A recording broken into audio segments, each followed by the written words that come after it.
सबक के इस अंक में हिमांशु जोशी का आपको प्यार भरा नमस्कार। आज जो विषय आपके मध्य लेके आया हूँ वो इस तरह से है कि अगर आप खुश रहना चाहते हैं तो अपना भेष नहीं परिवेश बदलिए। If you want to become happy in your life, change your address not your dress.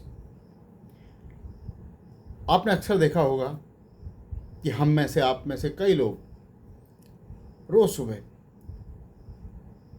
एक नई ड्रेस का चुनाव, एक नए ड्रेस का चुनाव इस तरह से करते हैं, दिन देख करके, बार देख करके या अपना मूड देख के हम एक अलग रंग की ड्रेस का चुनाव करते हैं और ये सोच के कि इस ड्रेस को पहनेंगे और आज हमारा दिन बहुत अच्छा जाएगा। तो हमें इसमें एक चीज़ जोड़नी होगी। सिर्फ ड्रेस को बदल लेने से ही हम अपना दिन अच्छा नहीं कर सकते। हमें ड्रेस के साथ साथ अपना एड्रेस भी बदलना होगा। अब एड्रेस बदलने से मेरा तात्पर्य है आपका परिवेश। परिवेश का तात्पर्य इस तरह से है कि आप जिन लोगों के बीच में रहते हैं, जिस तरह के विचारों के बीच में आप रह रहे हैं, उस तरह के परिवेश का आपके जीवन पे और आपके दिन में बहुत गहरा प्रभाव पड़ता है। एक अच्छा परिवेश एक इत्र की तरह है और जिसकी महक, जिसकी श्रीगंध आपको एक अच्छा कार्य करने के लिए, एक अच्छे काम के लिए प्रेरित करती है, मोटिवेट करती है।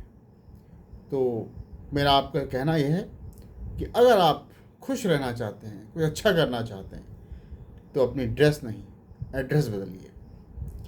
छोटी सी एक बात कहूँगा, छोटा सा एग्जाम्पल इसमें जोड़ सकते हैं इस बात को समझने के लिए कि देखिए, एक नदी तो नदी है। एक नदी सीधे हिमालय से आ रही है, जहाँ से बर्फ़ पिघल के, सीधे बर्फ़ से पिघल के वो नदी आ रही है, और दूसरी नदी है जो एक शहर से होके आ रही है। दोनों में जल है और दोनों के जलों में अंतर यह है कि जो पहली नदी का जल है वो अमृत तुल्य है, जो सीधे हिमालय से आ रही है, और जो दूसरी नदी है वो जो शहर से होके आ रही है, उसका जल पीने योग्य भी है, ये भी एक प्रश्न चिन्ह है। तो दोनों ही जल हैं, लेकिन सबसे बड़ा अंतर जो पैदा हुआ वो इसलिए हुआ कि किस परिवेश से आ रही है।